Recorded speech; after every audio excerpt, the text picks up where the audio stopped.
Christians, my brother Daniel, he says this is so wrong, referring to the doctrine of predestination, whereby God says he has predetermined all things whatsoever that takes place on this earth and in all creation.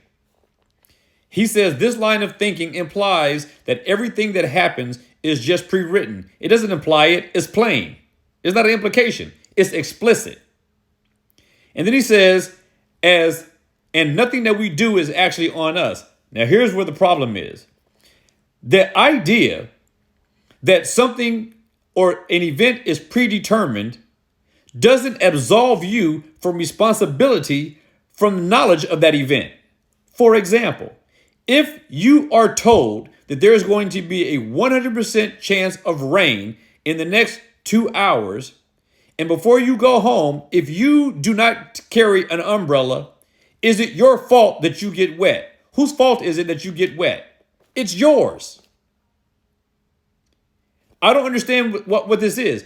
If the doctor tells you not to eat certain foods because if you do, you will break out or you will die. And that's inevitable.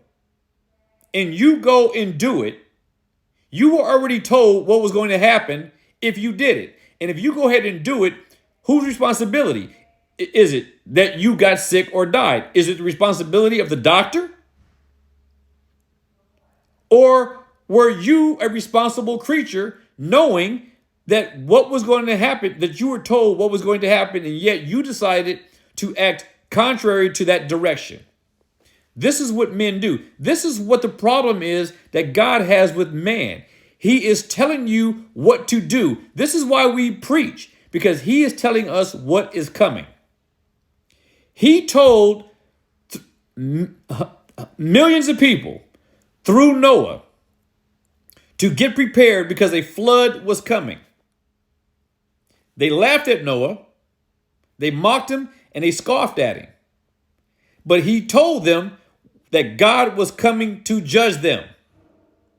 So if they didn't prepare by seeking entrance onto that ark, it is their responsibility. They are responsible for their deaths.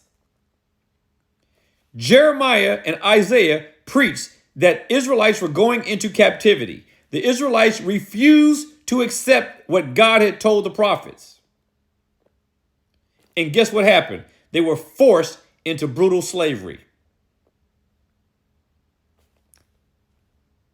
How do you explain that?